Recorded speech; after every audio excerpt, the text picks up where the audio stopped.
Assalamualaikum guys, balik lagi di channel YouTube aku, Anissa Malinsani. Video kali ini sih aku masih ngebahas tentang teori akuntansi, lanjutan dari video aku sebelumnya. Tapi kali ini aku akan ngebahas tentang teori legitimasi dan stakeholder teori. Dan aku di sini akan menjelaskan sedikit aja pengertian dari teori ini ya. Langsung aja ya aku jelasin tentang pengertian teori legitimasi. Jadi dasar pemikiran teori ini adalah organisasi atau perusahaan akan terus berlanjut keberadaannya jika masyarakat menyadari bahwa organisasi beroperasi untuk sistem nilai yang sepadan dengan sistem nilai masyarakat itu sendiri.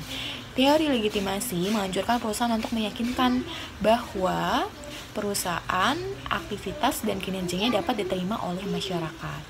Perusahaan menggunakan laporan tahunan mereka untuk menggambarkan kesan tanggung jawab lingkungan, sehingga mereka diterima oleh masyarakat. Dengan adanya penerimaan dari masyarakat tersebut diharapkan dapat meningkatkan nilai perusahaan sehingga dapat meningkatkan laba dari perusahaan itu sendiri. Hal tersebut dapat mendorong atau membantu investor dalam melakukan pengambilan keputusan investasi.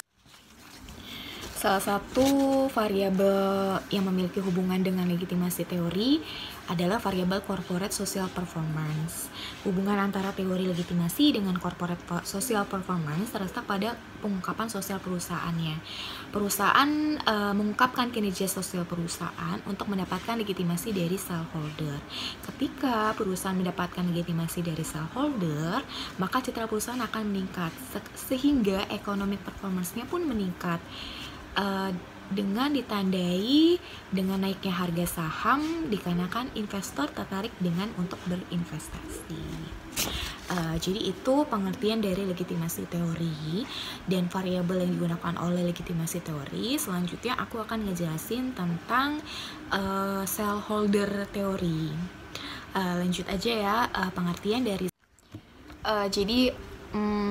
stakeholder teori ini memiliki hubungan keterkaitan dengan variabel corporate social performance. Penerapan corporate social performance dapat menjadi strategi perusahaan untuk memenuhi kepentingan dari para stakeholder akan informasi non-keuangan perusahaan terkait dengan dampak sosial dan lingkungan yang timbul dari adanya aktivitas perusahaan.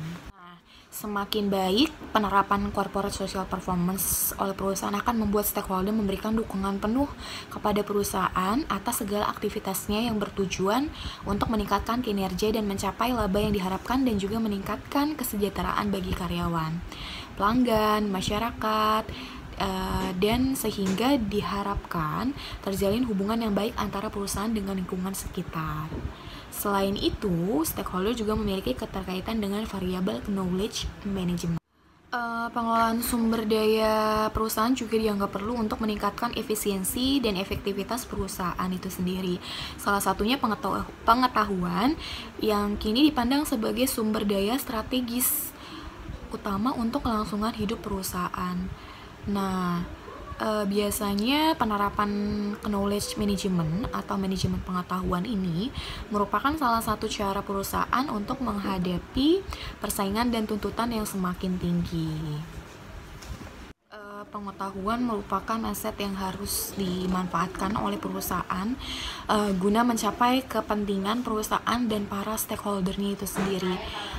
Pihak stakeholder internal turut berperan aktif dalam mengelola manajemen perusahaan agar dengan keikutsertaannya dalam mengelola manajemen pengetahuan dan meningkatkan mutu pengetahuan di dalam organisasi itu sendiri sehingga dapat meningkatkan kinerja manajemen.